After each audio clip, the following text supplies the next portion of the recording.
আমরা লাস্টটি পাওয়ার পর থেকে আমরা তার পরিচয় উদ্ঘাটন করার জন্য প্রথমে আমাদের এফোর্ট ছিল। আমাদের ফিঙ্গারপ্রিন্ট ডিভাইস একটা আছে, যার মাধ্যমে আমরা অজ্ঞাতনামা লাশের আঙ্গুলের ছাপ নিয়ে আমরা তার পরিচয় উদ্ঘাটন করি। তো ওই মেশিনের মাধ্যমে আমরা প্রথমে তার পরিচয়টা নিশ্চিত হই। তার এনআইডিটা আমরা পাই।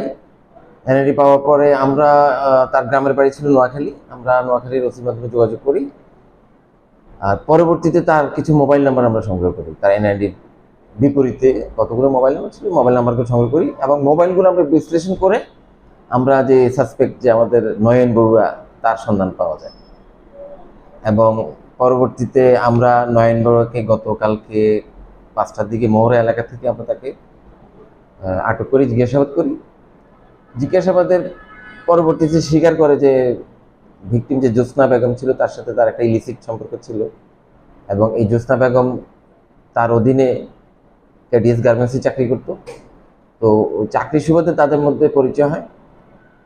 জ্যোৎস্না বেগম বিবাহিতা ছিল।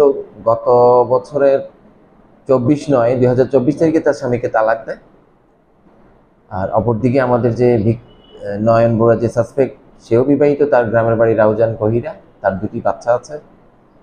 তো দুজনেই বিবাহিত থাকার পরও তাদের মধ্যে একটা সম্পর্ক গড়ে ওঠে এবং গত মাসের 15 তারিখে ইপিজেড এলাকায়, যে আমরা ফ্রিপোর্ট এলাকায় বলে, ওখানে সাচি মালুম লেন, ওখানে গিয়ে তারা এক কক্ষের একটা বাসা ভাড়া নেয় এবং বাসা ভাড়া নেওয়ার সময় তারা পরস্পরকে স্বামী স্ত্রী পরিচয় দিয়েছিল। এবং নয়ন বড়ুয়া প্রায় সেখানে রাত্রি যাপন করতো স্বামী স্ত্রীর মতো। ইতিমধ্যে জ্যোৎস্না বেগম নয়ন বড়ুয়াকে চাপ দিচ্ছিল তাকে বিয়ে করার জন্য, কিন্তু নয়ন বড়ুয়া বিয়ে করতে অস্বীকার করে, কেননা তার স্ত্রী আছে, বাচ্চা আছে। তো এটা নিয়ে, এই বিষয় নিয়ে তাদের মধ্যে সম্পর্কের অবনতি ঘটে এবং ঝগড়াঝাটি সৃষ্টি হয়।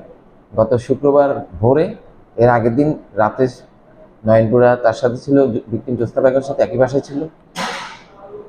সকালবেলা তাদের মধ্যে পুনরায় এই যে বিয়ে করা সংক্রান্ত বিষয় নিয়ে ঝগড়াঝাটি হয় এবং উত্তেজনার এক পর্যায়ে নয়ন বড়ুয়া ভিকটিমকে গলা টিপে হত্যা করে সে লাশটি গায়েব করার জন্য বা আলামত গোপন করার জন্য সে প্রথমে ওড়না এবং প্লাস্টিকের নাইলনের দড়ি দিয়ে লাশটি বাঁধে এবং কম্বল পেঁচিয়ে একটা বস্তা ঢুকে বাসা থেকে সে রিকশায় করে লাশটি কিছু দূর নেয়।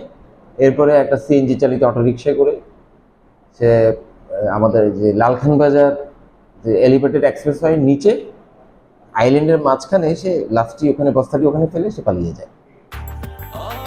ব্রেকফাস্ট, টিফিন কিংবা স্ন্যাক টাইমে মজাদার আয়োজন মানে অল টাইম ব্রেড। যেখানে লাশটি ফেলেছিল ওই যে এলিভেটেড এক্সপ্রেস, এখানে আসলে সিসিটিভি ফুটেজ নাই। তো আমরা আশেপাশে 200-400 গজের মতো করে সিসিটিভি ফুটেজ পাইনি, আমরা ফেলার দৃশ্যটা পাইনি। বাট বাসা থেকে যে লাশটা নিয়ে রিক্সা করে যাচ্ছে বস্তা বাঁধা অবস্থা, এই ফুটেজটা আমরা রিট্রাইভ করেছি, আমরা পেয়েছি।